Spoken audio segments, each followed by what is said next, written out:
Bonjour, nous sommes en 2021 dans le site de l'Institut Docteur Angélique et dans une série de vidéos consacrées aux commentaires de la fin du livre des Actes des Apôtres. Enfin, pas tout à fait la fin, le chapitre 25 et peut-être 26 en même temps.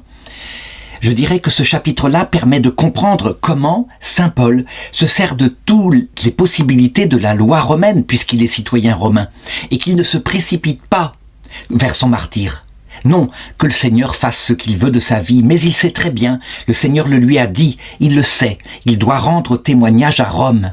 Et voilà pourquoi il va se servir de la loi romaine, qui d'ailleurs est devenue beaucoup plus tard le droit canonique de l'Église catholique, pour faire appel au jugement de l'empereur de Rome, alors qu'il aurait pu être libéré sur place, parce que après divers interrogatoires, eh bien, les acteurs de la Judée savent bien qu'il est coupable de rien. Donc voilà, je pense, le passage où le Seigneur apparaît à Paul et qui va déterminer son comportement. Il est dans Actes chapitre 23 verset 11. La nuit suivante, le Seigneur vint le trouver et lui dit « Courage, de même que tu as rendu témoignage de moi à Jérusalem, ainsi faut-il encore que tu témoignes à Rome. » En fait, Saint Paul, c'est l'un des seuls hommes qui a été martyrisé plusieurs fois. Il a été lapidé à Jérusalem, et il a été sauvé tout à fait de justesse lorsque le tribunal militaire est venu le chercher dans la foule qui était en train de le lyncher. Il devra arriver la même chose à Rome, et ainsi la parole de Dieu sera connue dans le monde entier. Alors voilà comment commence ce chapitre 25. 3 jours après son arrivée dans la province, Festus monta de Césarée à Jérusalem.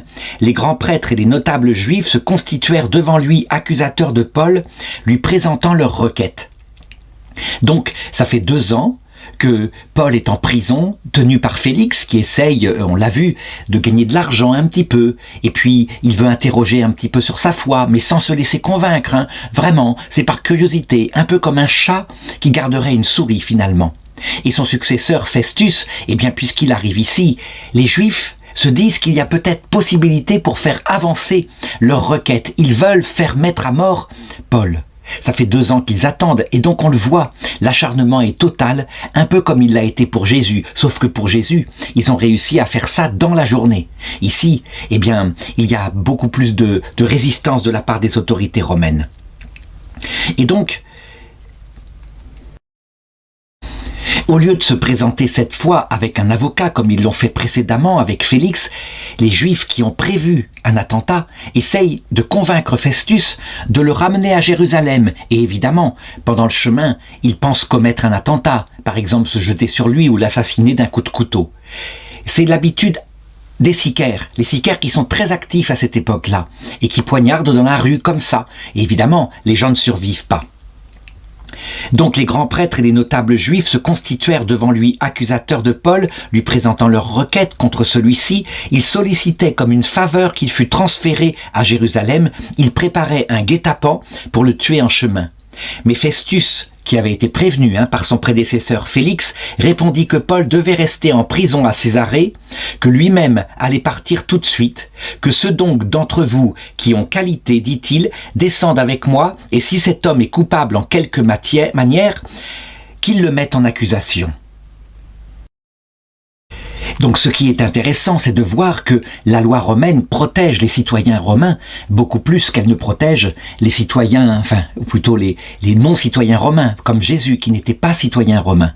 Ici, Saint Paul a droit à toute la protection, et justement, parce que l'Église, petit à petit, prit de l'expérience, qu'elle vit que, je dirais, les princes de l'Église locale pouvaient très bien commettre des actes arbitraires. Peu à peu, il s'institua dans l'Église l'idée de reprendre cette protection du droit romain, sauf que les citoyens de l'Église, ce sont tous les chrétiens. Et c'est ainsi que, par exemple, Jeanne d'Arc, donc plus de 1000 ans plus tard, Jeanne d'Arc en fait appel au pape de Rome, sur le conseil d'un avocat qui a réussi à l'approcher. Tandis que son accusateur sur place, qui est l'évêque Monseigneur Pierre Cochon, il ne veut surtout pas de cela. Il sait très bien que si on fait jouer le droit canonique et que son procès est délocalisé à Rome ou alors à Avignon, puisqu'il y avait des papes à Avignon à cette époque-là, Jeanne d'Arc sera sauvée, c'est évident. Elle tombera, je dirais, sous l'influence du roi de France. Donc il va tout faire pour empêcher cet appel de Jeanne d'Arc. Eh bien Jeanne d'Arc, elle ne fait que faire agir l'équivalent du droit romain qu'on appelle le droit canonique dans l'Église catholique. C'est un droit très important qui évidemment a été complètement supprimé dans la réforme protestante, chez les protestants, ce qui fait que du coup, les potentats locaux pouvaient tuer de nouveau. On le voit particulièrement avec Jean Calvin, qui devient le chef de l'Église de Genève et qui, en quelques années, peut-être un peu plus de 20 ans de gouvernement là-bas, paraît-il, par procès, condamnera à mort 2500 personnes, alors que l'Inquisition totale, durant toute sa durée, l'Inquisition d'Église catholique, a condamné à mort 1500 personnes, ce qui est déjà trop, mais qui montre tout de même que l'arbitraire, eh bien, il ne peut se produire que parce qu'un homme sur le terrain abuse de la loi. Donc, du coup, les Juifs sont obligés de se déplacer à Césarée, où est Paul, et voilà ce que raconte le verset 6. Après avoir passé chez eux 8 ou 10 jours ou plus, il descendit à Césarée, et siégeant au tribunal le lendemain, il fit amener Paul. Quand celui-ci fut arrivé, les Juifs descendus de Jérusalem l'entourèrent, portant contre lui des accusations multiples et graves qu'il n'était pas capable de prouver. Alors, ils ne l'assassinent pas. Comment ça se fait ? Peut-être une garde les a-t-elle empêchés de prendre des couteaux sur eux. En tout cas, l'attentat n'a pas lieu. Paul se défendait et il répondait « Je n'ai, disait-il, commis aucune faute contre la loi des Juifs, ni contre le Temple, ni contre César. » Et c'est vrai, finalement, les 3 sortes d'accusations qu'il peut y avoir contre lui, c'est d'avoir introduit un Grec dans le Temple de Jérusalem, ce qu'il n'a pas fait. Ils n'ont pas pu prouver qu'il l'avait fait. Ils l'ont accusé de cela au départ, mais c'était absurde. Deuxièmement, ni contre le Temple, et contre le peuple juif en général, puisqu'il vit de la loi juive lui-même. Je l'ai montré, quand il a fait un vœu à un moment donné qu'il s'est tondu les cheveux, ça c'est quelque chose qui est dans la loi juive. En effet, il est un chrétien d'origine juive, et le statut des chrétiens d'origine juive n'est pas le même que le statut des chrétiens d'origine païenne, où il ne leur est imposé que 4 points d'après le concile de Jérusalem. Il n'a pas commis non plus de crime contre César, il ne se fait pas passer pour un roi, il ne veut pas faire de sédition, il prêche quelque chose de religieux, et c'est tout. Donc il est très différent de ces pseudo-messies qui se lèvent sans arrêt, comme cet Égyptien qui, à peu près 2 ans plus tôt, avait réuni autour de lui à peu près entre 4000 et 20 000 hommes, et que les Romains avaient dû attaquer. Donc, que fait le gouverneur ? Voulant faire plaisir aux Juifs, Festus répondit à Paul « Veux-tu monter à Jérusalem pour y être jugé là-dessus en ma présence ?» Donc, Festus, qui a pourtant été prévenu par Félix, c'est évident, qu'un attentat se commettra à Jérusalem, eh bien, il fait quand même cela, ne serait-ce que pour éviter les émeutes, et on le comprend. On s'approche de plus en plus de la grande révolte des Juifs contre les Romains, qui va aboutir à la guerre. Mais Paul répliqua « Je suis devant le tribunal de César. C'est là que je dois être jugé. Je n'ai fait aucun tort aux Juifs, tu le sais très bien toi-même. Mais si je suis réellement coupable, si j'ai commis quelque crime qui mérite la mort, je ne refuse pas de mourir. Si par contre il n'y a rien de fondé dans les accusations de ces gens-là contre moi, nul n'a le droit de me céder à eux, j'en appelle à César. » Voilà. Il fait jouer l'article suprême de la loi, de la loi romaine, l'appel à l'autorité suprême. À cette époque-là, il faut le savoir, évidemment, il n'y a pas de distinction, comme ce sera à l'époque des Lumières, entre pouvoir judiciaire, pouvoir exécutif, pouvoir législatif. Tout est dans les mains de César. Évidemment, César délègue, il ne peut pas tout faire. N'empêche qu'il en fait l'appel à César, ça veut dire que là, il doit être jugé devant le tribunal de César. Il faut bien comprendre que Paul fait un tel appel, non pas parce qu'il craint la mort, bien au contraire, mais parce que le Seigneur lui a dit qu'il rendrait témoignage à Rome, alors il en prend les moyens. Il les prend avec son intelligence. Ça encore, c'est une leçon. Nous ne devons pas ne pas nous servir de tous les moyens que donne la loi. Quand quelqu'un est accusé, par exemple, même faussement, eh bien, il a le droit et même le devoir de porter devant la justice son affaire. Il doit éviter par contre les pensées de vengeance. Ça serait prendre la poussière sur son âme. Il faut au contraire secouer la poussière de ses pieds.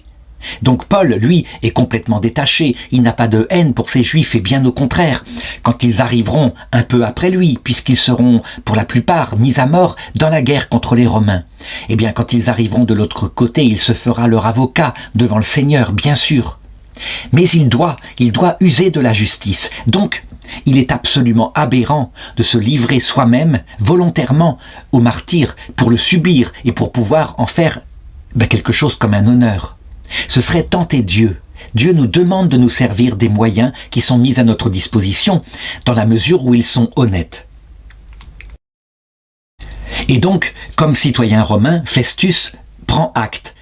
Verset 12. Alors Festus, après en avoir conféré avec son conseil, répondit « Tu en appelles à César, tu iras devant César. » Et quelques jours plus tard, le roi Agrippa et Bérénice arrivèrent à Césarée et vinrent saluer Festus. Alors, là, il me faut parler de ce roi Agrippa et de sa sœur Bérénice. Certains ont dit que c'était le roi Agrippa Ier. Non, il est mort depuis de nombreuses années. C'est son fils, Agrippa II, qui a reçu de l'Empire romain un petit royaume. En fait, c'est la lignée qui descend de la lignée d'Hérode. Ce sont les rois grecs. En effet, les Romains avaient toujours l'habitude de ne pas détruire les institutions des pays qu'ils conquéraient. Ce pays-là a été conquis à l'époque de Pompée, à l'époque de Jules César, parce que les grands prêtres se battaient entre eux, et l'un d'entre eux avait fait appel aux Romains pour défendre son droit d'être grand prêtre. Il y avait un prêtre qui s'appelait Aristobule et un autre qui était son rival qui s'appelait Hirsan. Il faut jamais faire appel aux Romains. Quand les Romains viennent à l'aide, après, ils gardent le pays, ils y restent. Et donc, on peut le dire, comme cette terre était déjà conquise quelques siècles avant par les Grecs, il y a donc une autorité grecque, une autorité qui sont les prêtres du temple, qui restent valables, mais qui n'ont pas le droit de mettre à mort, et puis au-dessus, l'autorité romaine représentée par un gouverneur. C'est comme ça que ça fonctionne. Par contre, les Romains, ils ont un grand respect pour les Grecs. Souvent, ils méprisent les prêtres. Ils ont un grand respect pour le roi grec, donc pour Agrippa en l'occurrence. Souvent, ils méprisent, les grands prêtres du temple qui leur paraissent être des fanatiques religieux. Par contre, ils ont assumé, on peut dire que c'est la Grèce elle-même qui a conquis l'Empire romain par la raison, par la philosophie, par les philosophes qui se sont multipliés chez eux. Donc, pour bien se rendre compte, si on considère maintenant, la succession des rois d'origine grecque qui ont régné sur cette région, il y a eu Hérode le Grand, c'est celui qui a rebâti le temple de Jérusalem, un tyran paranoïaque. Il y a eu ensuite Hérode Antipas, c'est celui qui a fait tuer Jean-Baptiste, et aussi le premier martyr Étienne. Puis il y a eu Philippe le tétrarque, toujours la même famille, Agrippa Ier, qui était au contraire un roi très doux, très apprécié. Et puis là, Agrippa II, mais qui a perdu une partie de ses pouvoirs, à cause de coups d'État qui se sont succédés. En tout cas, il est toujours roi aux yeux de l'Empire romain, mais sur un petit territoire. Donc on voit bien que ce sont en fait des rois un peu fantoches. C'est l'empereur Claude qui l'a nommé roi de Chalcis en 48 après Jésus-Christ. Et ensuite il reçoit des anciennes tétrarchies, celle de Philippe le tétrarque, et puis celle de Lysinias. Et puis Néron, lui, il change les choses un petit peu. Il lui donne une partie de la Pérée, de la Galilée. Enfin bref, de toute façon, puisque les empereurs les ont nommés, les gouverneurs romains les respectent. Alors, attention, dans ce qu'on va voir ici, dans cette scène et dans le chapitre suivant, on a l'impression que Agrippa, c'est un peu quelqu'un de dilettante. Il ne faudrait pas le croire. En réalité, quand à un moment donné, le procurateur Festus, qui est ici, meurt exactement en 62 après Jésus-Christ, donc on peut dater ceci, ça se passe très tôt, c'est peut-être en 60, Enfin, toute cette scène-là se passe dans cette période-là.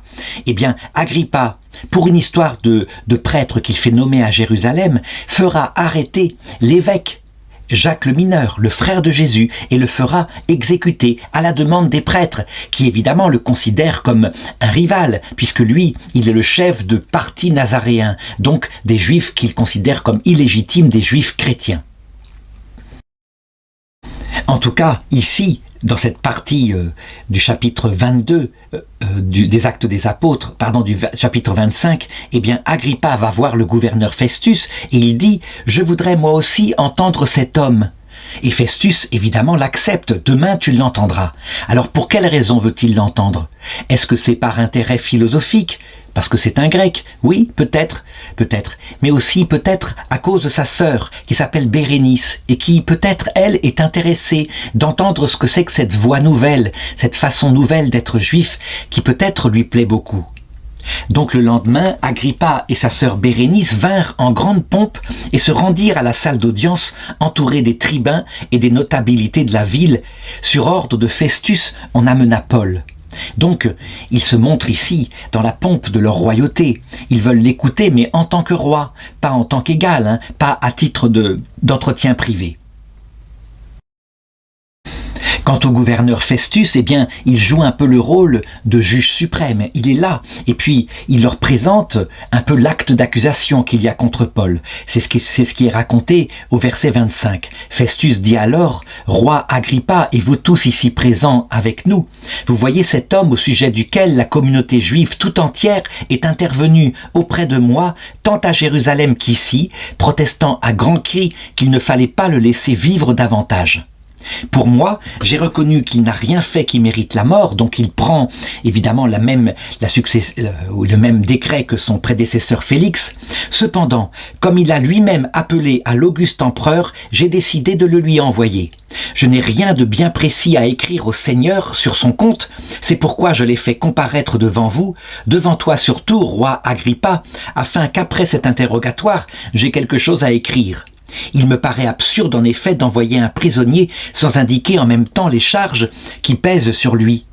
Donc on le voit, c'est pas de la légalité ici, c'est plutôt, je dirais, de la civilité. Ça veut dire qu'il flatte Agrippa en accédant à son désir de pouvoir parler avec Paul.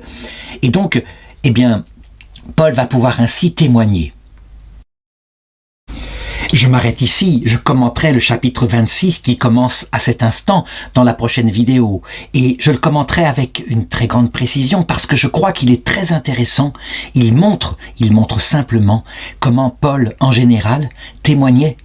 Et souvent, devait-il raconter sa conversion, ce qui est bien normal.